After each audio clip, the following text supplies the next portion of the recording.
Hey everyone, we're about to get started. We're going to give about one more minute for everyone to get in the webinar.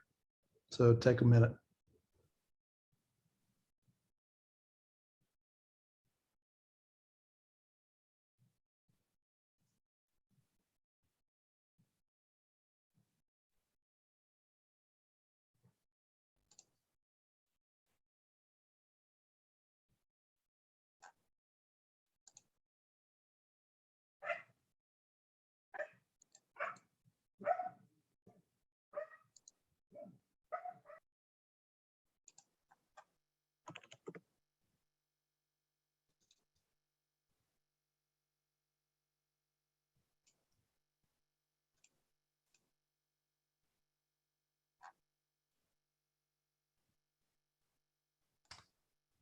Well, good afternoon, good evening. My name is Jonathan Dobbs. I'm the project director for the Committee to Support and Defend.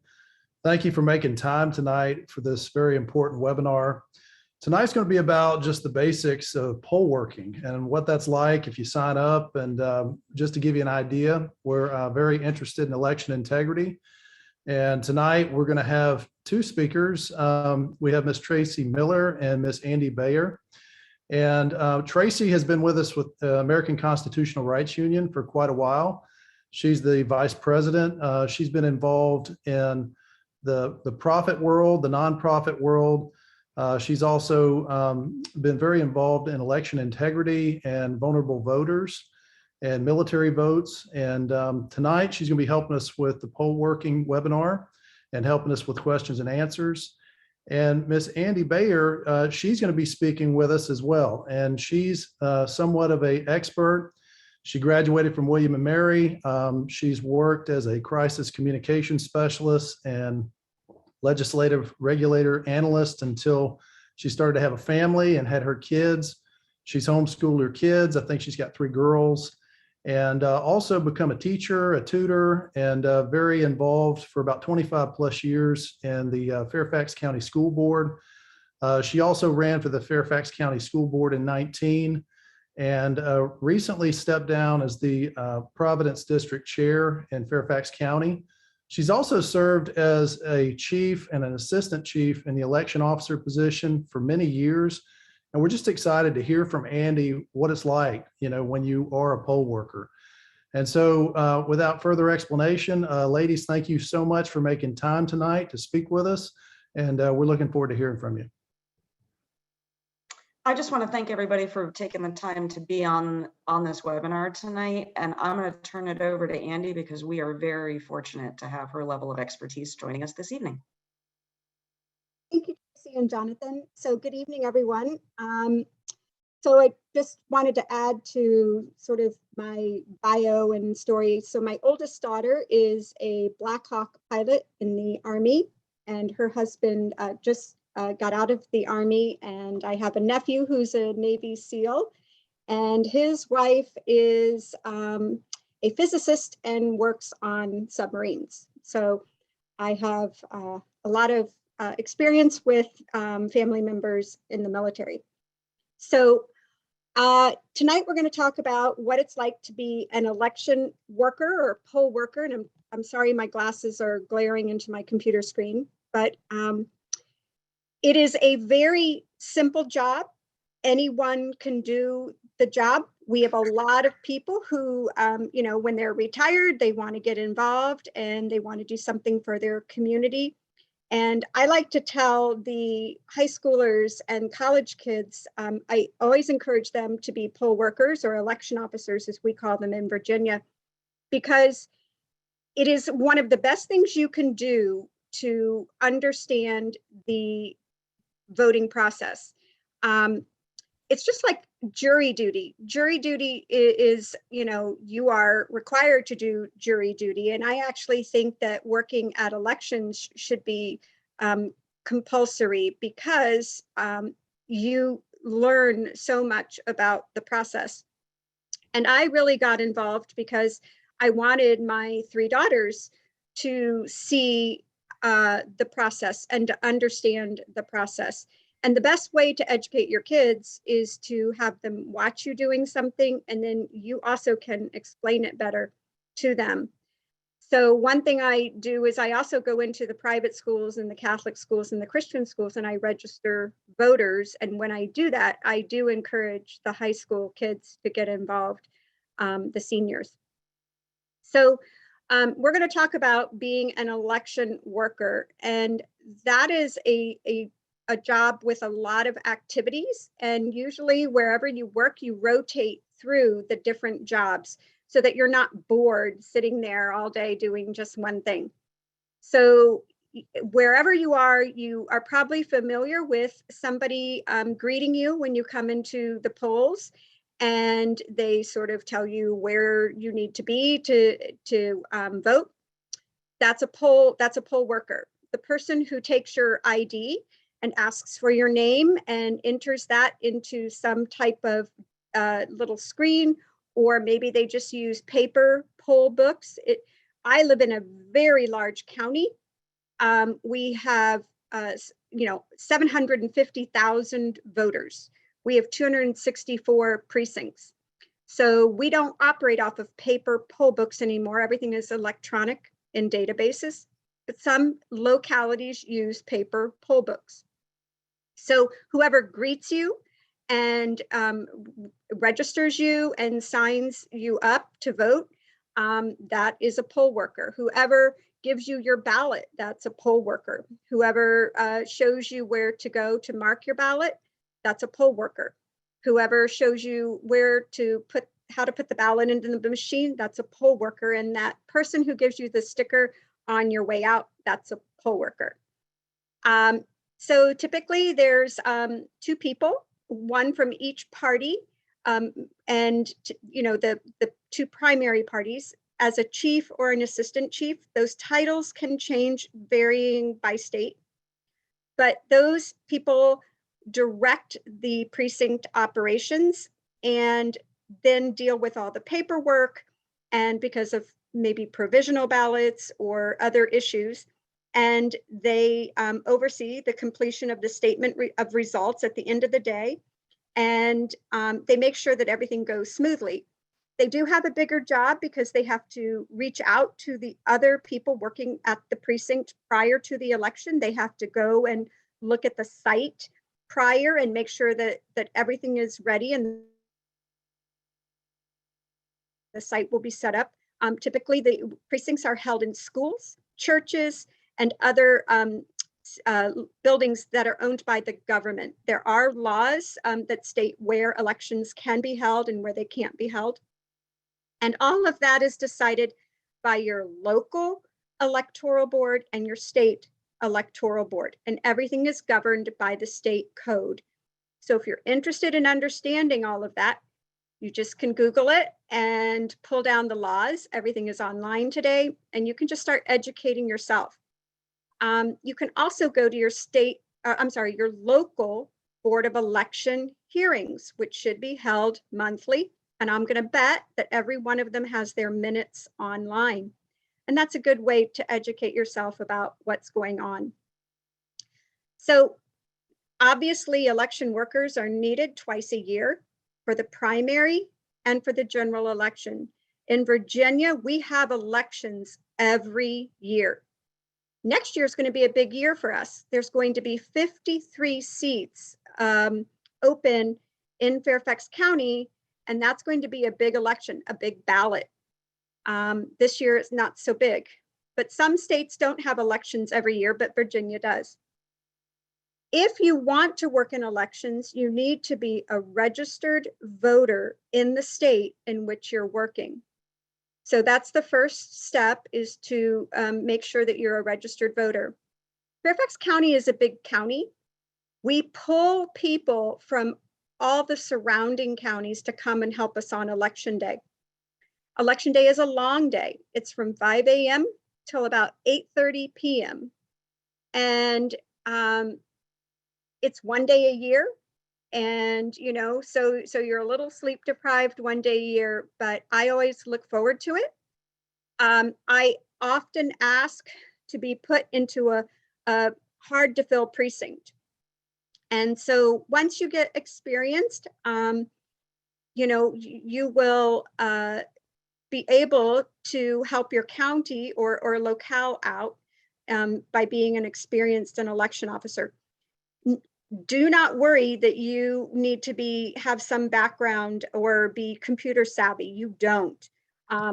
There is nothing, honestly, the job is a lot of common sense, and you get free training. So most of the training today is done via Zoom. And then if you're a new election officer, you will have the opportunity to go in and work with the election equipment prior to the election day. And you're always paired in your job with someone who's experienced. So if you have questions throughout the day, which you're going to have, because you're always met with new experiences, there will always be somebody to help you and to answer your questions and to make sure that you're doing things right. So there's never going to be an instance where you're going to have a whole bunch of new officers all working at the same facility. So I will say that I've met some great friends on both sides of the aisle. They, after you spend all day with people, you get to know them really well. And I have to say that it's been a great decision for me to work the elections, and I've gotten lots of my friends involved. The job pays. They're actually just discussed increasing pay. It has been $175 a day for the standard election officers, $225 for the assistant chief, and $250 for the chief. And it's been that way since I think about 2013. So here they're going to significantly increase that. They haven't really determined the final number, but it's nice. I mean, that, you do get paid for your day. And also worth noting, in Virginia, we have a 45-day election season. So we do have early voting facilities, and obviously they need people to run those elections. So if you're interested and you have the time to work longer than just the one day, you can apply to be an election officer for all those days of voting. And of course, that would be additional income for you. So Tracy, you can go ahead and put up the slides. Okay.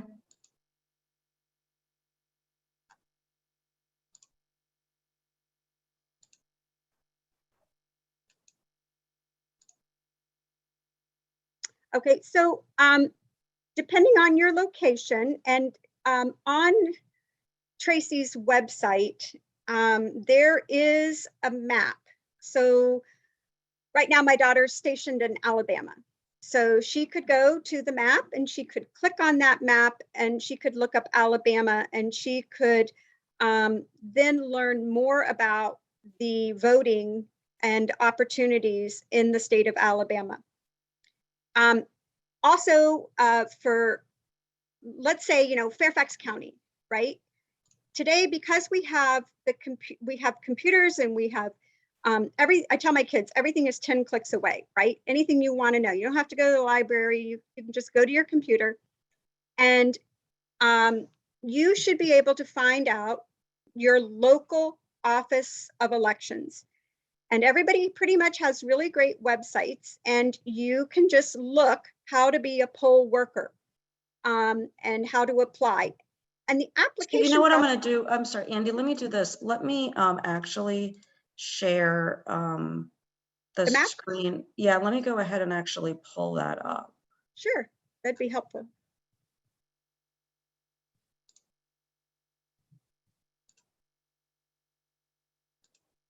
And you know what? I need to stop. Sorry about this. That's okay. The website up first and then share it. Okay, let me get that up first. Give me 1 second. Sure. All right. So I am now pulling up. So what Andy was just talking about, this is the Committee to Support and Defend website. And if you go to that website, what you'll see is this box here that says poll workers needed now, get more info. Yep. So if you go to that page and you scroll down, this is the map that Andy was talking about. And so we can go ahead and pick Virginia. So and for the folks that are on tonight, I know that you're across the US.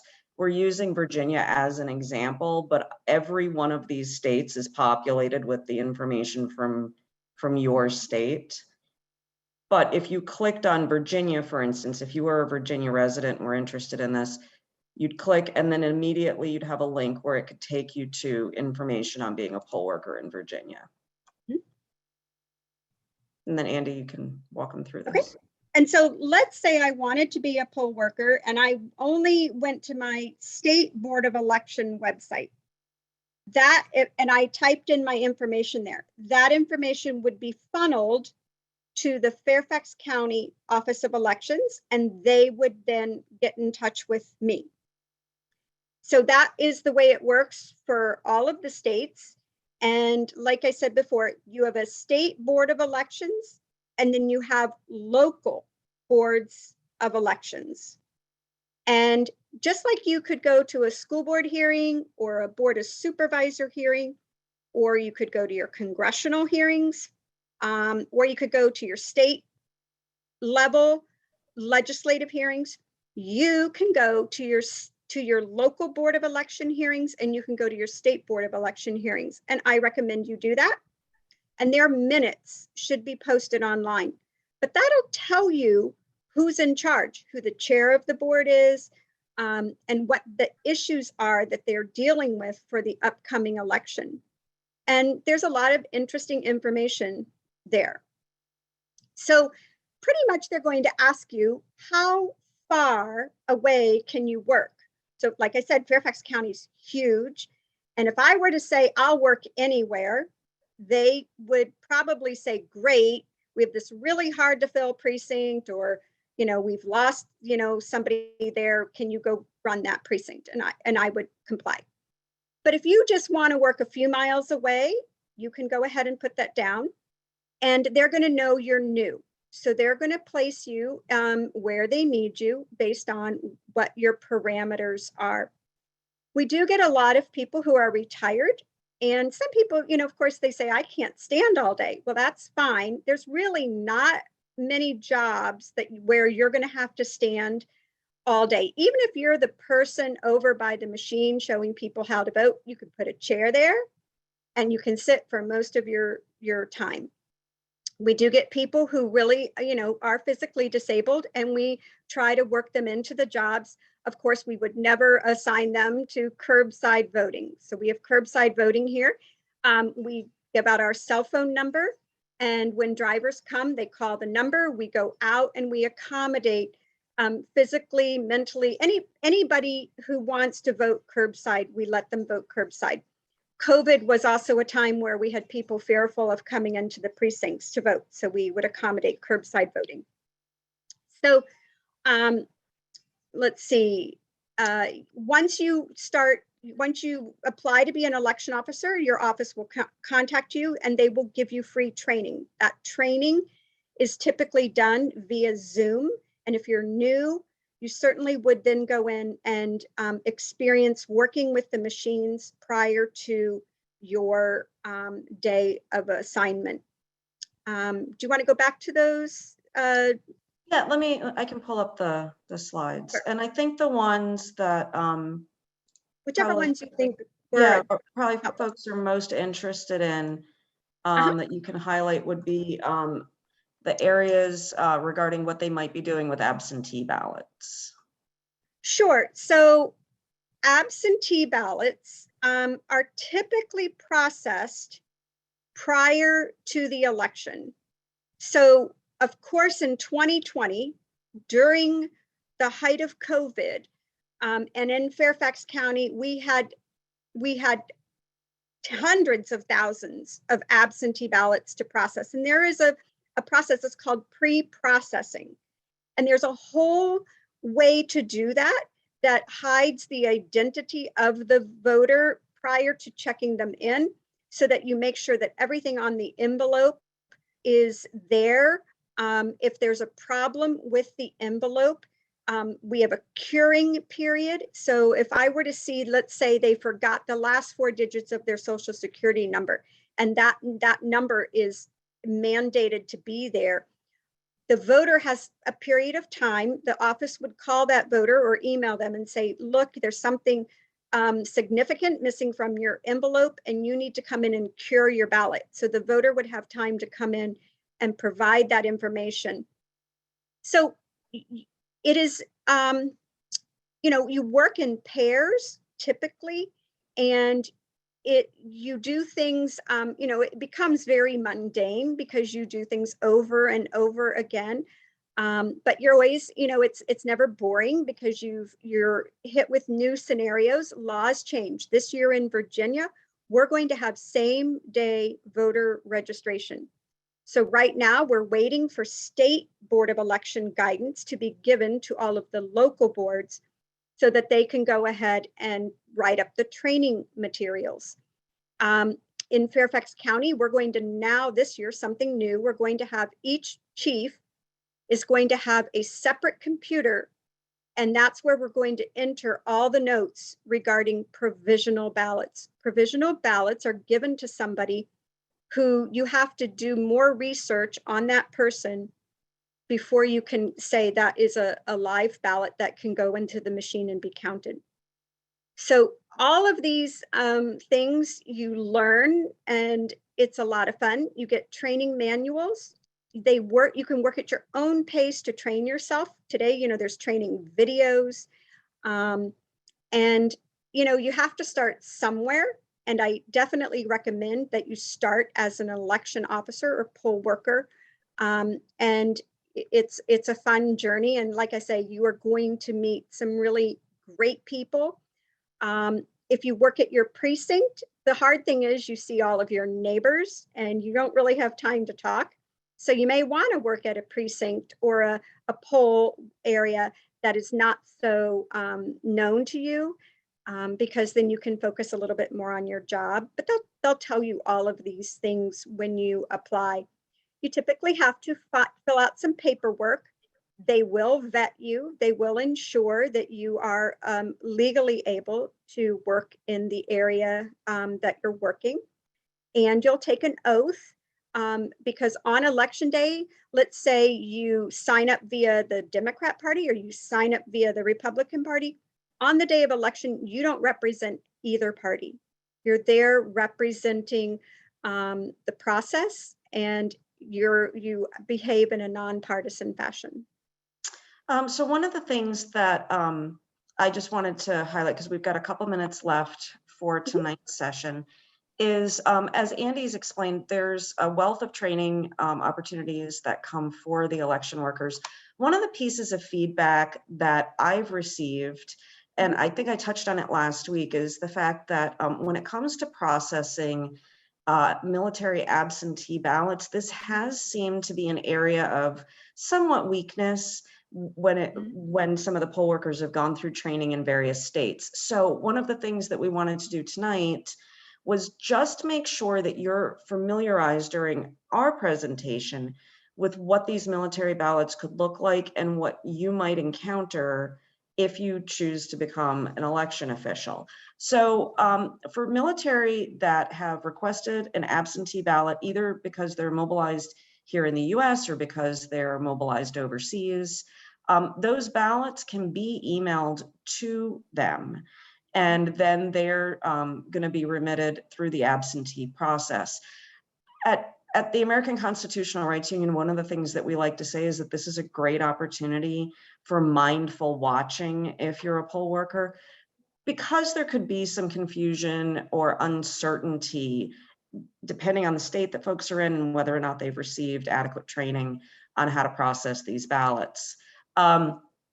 So the envelope that you as a poll worker might see could be one where it's clear that that whomever submitted their ballot has actually gone ahead and printed out the envelope and used Scotch tape and folded or cut the pieces of paper in order to actually construct their own envelope. This is perfectly acceptable. In fact, there's actually a few pages of instructions that are provided to the absentee voter specifically on how to go about constructing this envelope. Another option that military voters do have is to request a label from the post office that would be given to them if they're overseas. This would be the ideal, I think, and Andy, you can speak to this, but it would be ideal if every military voter received one of these labels and actually had a standard envelope that they could use.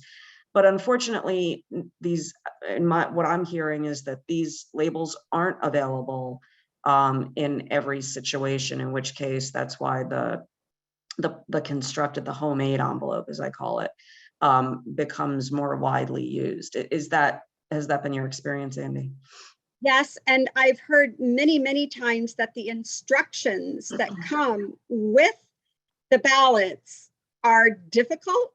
And so, you're thinking you're a somewhat educated adult, right? And you learn to use scissors and tape and glue in kindergarten. But sometimes from what I hear, they're extremely overwhelming. And that shouldn't be the case, in my opinion, because you want it to be easy to vote. And a lot of people, sometimes I hear, well, we just got frustrated and we didn't end up voting. And so, yeah, that's well, and one of the things, and this is just good for the folks that are doing this to understand, one of the things I think that's the area of particular confusion is, as Andy was alluding to, there's actually 7 pages of instructions on how to create these envelopes. And that's because there's an outside envelope, right, which is the one that gets sent through the mail. That's the one that if you're receiving the mail from the mailbox, you'd see that outer envelope. But then there is an expectation that the voter, the absentee voter, will also construct an inside envelope, which is what I've got on the screen here. And this also gets constructed into an envelope. So basically the ballot gets put inside this inside envelope and the inner envelope gets put inside the outer envelope. Yeah. I don't even want to keep going because I'm going to make it sound really confusing. But my point for anybody who might be signing up as a poll worker is, if you see an envelope in your, as you're there, that's got Scotch tape and it's clearly handmade, it should not just, for the simple fact that it looks unusual, be set aside as in a provisional pile. And second, you're going to be potentially seeing envelopes that are constructed with these signatures here. And again, this falls specifically within the requirements and the expectations that were set forth for American citizens that were voting from overseas. So this was just to familiarize yourself with this. I'm going to let Andy touch on this just so that you know what I've got here. This is a copy of the ballot that my husband was emailed. So my husband's in the military. This is an example of what he was emailed during 2020. So it looks like a ballot because it is a ballot. But what ends up happening is the absentee voter prints this out on their printer at home or at their office. So unlike the ballot that you see when you go into the voting booth, which is typically on an oversized piece of paper, this comes in on an 8.5 by 11 sheet of paper because it's printed at somebody's home or home office. And so, Andy, do you want to go through kind of what the poll worker might be presented with at that point? Yes. So typically ballots come in and they're folded. When we create ballots, we work really hard so that the circles that somebody might have to fill in will never be on a fold line for the mail. But when you're talking about somebody printing a ballot from their own printer and mailing it in a makeshift envelope, most of the time those ballots are not the right size and they're not flat. And so people have to transcribe ballots. So typically those poll workers work in pairs of 2 or 3, one from each party, to transcribe the ballot. So if I received that ballot in the mail and it was not going to be readable by a high-speed scanner or any scanner, that ballot would be transcribed by 2 people. And one person would be reading off the markings and the other person would be filling in the ovals and watching each other. so that it is a safe process. And that's the part where, you know, we do want to be active and involved in our electoral process so that we as citizens are doing our part, but we also can feel comfortable that our elections are being run safely and securely in all parts of our country. Excellent. So I think just to kind of bring this to a close, the big takeaways that I've got are the training that each of you are going to get through your Office of Elections is going to be critical. You're going to be given everything that you need to succeed and have probably a great time. Everything that Andy's told me, she's loved doing this. We hope that you'd have the same experience. It's incredibly important. And Andy, again, just referencing Virginia, how many slots did you say, you were telling me last night, how many slots are open for poll workers in the state of Virginia? In Fairfax County, we have an average poll has between 10 and 15 workers. So now take that and multiply that by 264 precincts. Wow. And that is, I mean, so we're talking, you know, at least on election day, 30,000, I'm sorry, 3,000 workers on election day. And, you know, we have rovers, those are the people that go between the precincts. And it is a huge operation in Fairfax County. And Wow. all of those election officers have to be vetted and trained. And then we have to have, you know, extras. People do get sick, something happens, car accidents, whatever it is. And that it is a huge operation. And, you know, it's nice to just play a little role. And of course, like I said, most places, most states do have early voting. So it's not just one day anymore. And really 2 days, right? It's 2 days a year if you're going to do your primaries. But that it can be a source of income, but it also can be a really good learning curve. And like I say, I encourage everyone to get their young people involved as early as possible, because I think you really learn a lot about the process. And we certainly want our young people to be civic minded. No, that's absolutely. So I wanted to make sure that everybody here can see that Jonathan Dobbs' email address, because we're going to take a couple of questions and then let you all go back to your evening. So we've got one question here that says, one of my key concerns is the assistance that's offered to the very elderly citizens that want to vote. Do you have any comments regarding the obstacles that elderly citizens face when it comes to voting and election integrity? So Andy, I can touch on that a little bit, and you too. I'll let you start and then I'll. Oh, sure. Very, very much. Right now I'm on I've started up an election integrity team, and this is one of the areas we call these people vulnerable voters. And just as you can assist and be hired to work at elections, you can call your local office of elections. You can ask them, when are you going into the assisted living facilities? And if you get involved with one of your political parties, they likely have efforts to ensure that everything is going well within that arena. If they don't have anything, you can be the one to ask if you can go and watch. And essentially that's what you would be, a poll watcher then. But that is a good way for you to, again, be part of it is a large process. And so you definitely would want to see what's going on in your community and then figure out a way that you can be part of it. And if they are hiring for people to go into those facilities, you can apply to do that. If they're not hiring, but they say, yes, you can go and watch, then by all means, go and watch and make sure that everything is being followed according to the law. Oh, that's excellent. And then the only thing that I'll add on to that, because there's, I mean, you've covered everything, and as it pertains to being an election worker for that, the American Constitutional Rights Union has a project that specifically addresses protecting elderly votes and protecting vulnerable voters.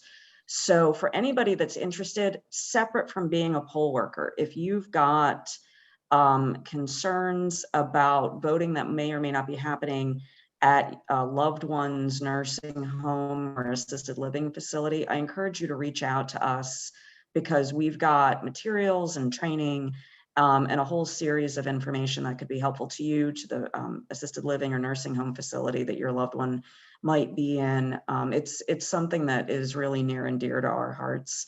So, so definitely reach out, because we can probably be of assistance with that. So I think, just to sum this up, I encourage everybody who has any further questions or is in any way on the fence about signing up to be an election worker to reach out to Jonathan Dobbs. His email address is there. It's jdobbs@committeetosupportanddefend.org. As Andy highlighted, she gave the example of Fairfax County.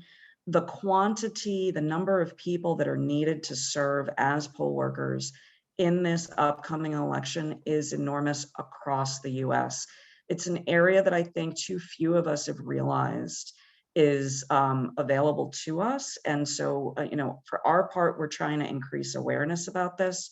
I would encourage anybody who knows folks that are in the military to reach out to the military spouses, to retired veterans, to folks that have been active on school boards. Just encourage them to see this as a way, as a vehicle that they can continue to exercise their civic duty, because it's important. It's as important as voting. Jonathan, did you have anything else you wanted to add? I just wanted to just ask Andy, because this question kept coming up last week and this week while talking to veterans on the phone. Can you just summarize again? I know you've gone over it, but just in a real simple way, start to finish, how to get signed up as a poll worker. Okay. So most of your local election offices have links online, so you can sign up online. For example, in Fairfax County, I would just go to the Fairfax County Office of Elections website. There's a link right there that says working at the polls. I go to that link, I enter in my personal information. And once I do that, that's the early application process. I then get an email to sign up for a meeting to come in and fill out my paperwork. So I set up a meeting, I go in, I bring my ID, and I go in and I sign an oath form. I sign a direct deposit form, because Fairfax County now has all of our election officers on direct deposit. And I sign an I-9 form. And then I am good to go. I set up my own election officer portal, and that way I can access all the trainings. And some of the trainings you have to take a little quiz at the end, and you can take it as many times as you want, but you can also rewatch it as many times as you want. And you get access to all of these training modules, and you can just start training yourself to be ready for election day. And then prior to the election, they will have Q&A sessions online. They'll tell you when you can come in to work with the machinery. And then they'll give you your assignment on election day. Whoever is your chief or overseeing that precinct or polling site will contact you. They'll talk with you, and you'll then go to work that day, and you'll learn a lot. And then you have served as an election officer for the first time. And trust me, after doing things repetitively over and over and watching, you'll feel very confident for the next election that you know what's going on.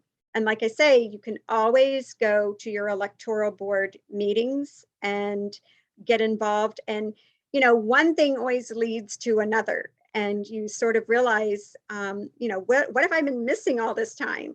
That there's so many ways to get involved in your community. And so, and Jonathan, just to that, if it makes it a little bit easier for the folks that are watching, if you go exactly what Andy just described, we have sort of a one-stop shop on it with the committee to support and defend.org/map, which you can see right there. So each of these states are populated with exactly what Andy was just describing. A lot of us are really comfortable with going to Google, but if you wanted, you know, if for instance, I know for me, what I like about the map is as I'm trying to encourage friends to go ahead and sign up as poll workers, I've got this right here where I can click on Georgia and see what my friends in Georgia need to do, or click on Nevada and see what my friends there need to do. So this may be a helpful tool to help folks in that process. Yeah, I agree. It takes you right down to the county. So, all right, I think that's good. I think we've covered the questions. Andy, we can't thank you enough for taking the time tonight to do this. This has been fantastic. And Jonathan, is there anything else? No, I'd just like to thank you guys for making time for the webinar. Tracy, Andy, thank you for your time and your expertise, and we're grateful. So let's get signed up for poll working. Yes. Good night. Good night. Night.